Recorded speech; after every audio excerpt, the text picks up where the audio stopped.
Okay, so to know yourself, how do you know? Well, some of you might feel like you know yourself, but this is sort of in depth. So, what are your values and how do you actually identify what values you have? So often this will be quite a conscious choice to start to do some of these self-assessment tools to start to work out what are your values and what is most important in life for you.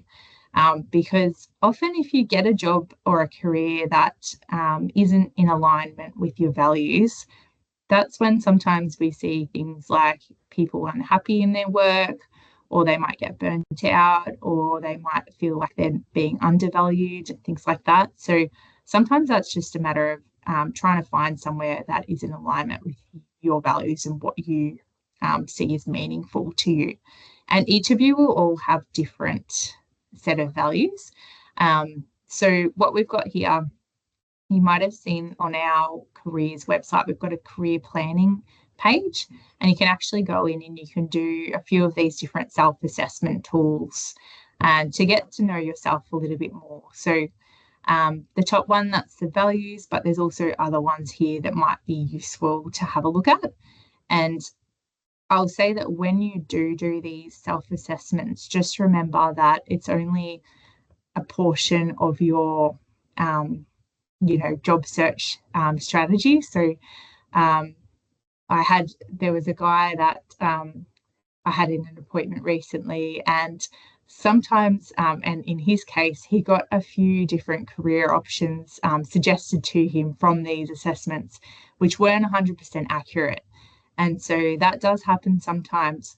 But what we need to look at is what are the careers that they're suggesting and what are the aspects of those that are appealing to you.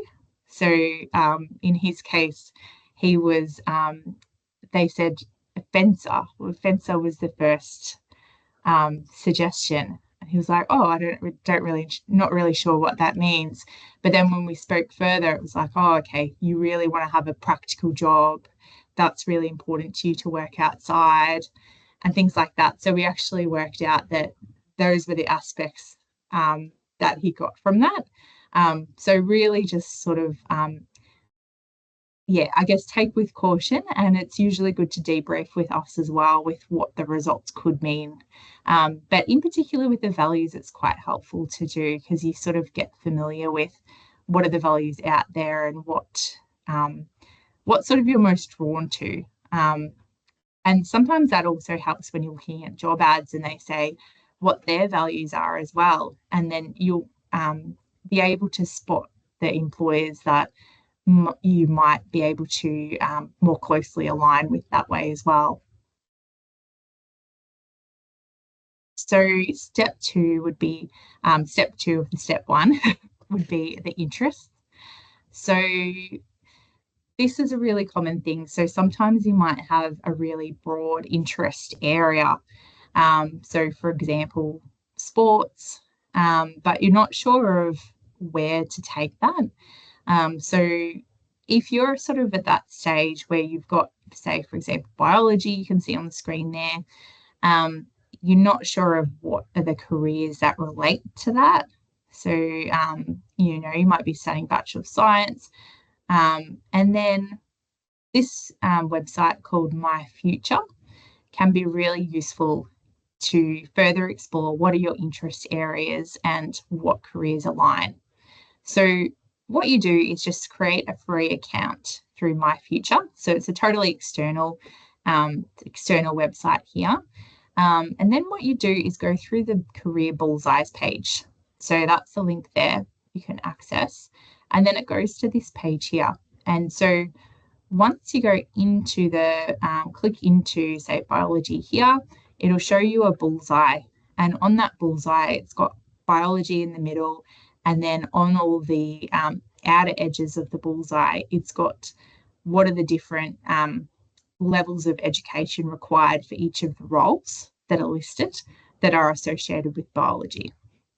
And then if you've got one that's particularly of interest to you, what you can do is click into it, and it actually goes through what are the day-to-day tasks in that job.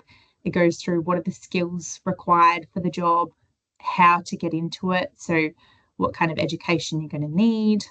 And then it also, a lot of them have videos at the end of what the job actually entails as well, which is often really helpful to determine, is this something of interest or not? So what you can do with the individual careers that pop up is actually do a star. So they've got a star in the corner and you can favorite those for later. So at the end, you end up with a list of potential careers of interest list, and then you can sort of do a bit more digging at that stage. But often this exercise is really good, in particular if you've got sort of that broad interest area and you're wanting to narrow that further down. So that's one way you can do it. There's many, many ways, but I personally really like that website because I find it quite practical and interesting to do.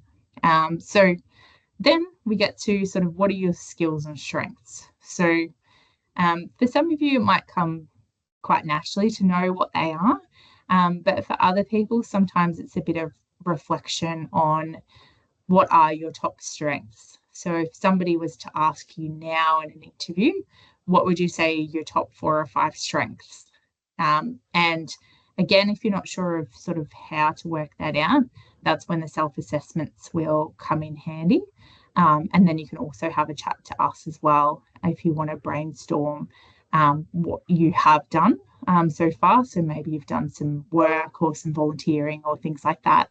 And we'll sort of work out what is the feedback that you have received from other people, and also maybe from friends or from family or anybody really. So starting to take on that feedback, what are the strengths that they've mentioned in the past? But also think about what strengths and skills you actually like to use as well. Because sometimes you might be good at something, but then you don't actually like it. So obviously that's important too, because you don't want to end up, just utilizing your strengths and not actually enjoying what you're doing as well.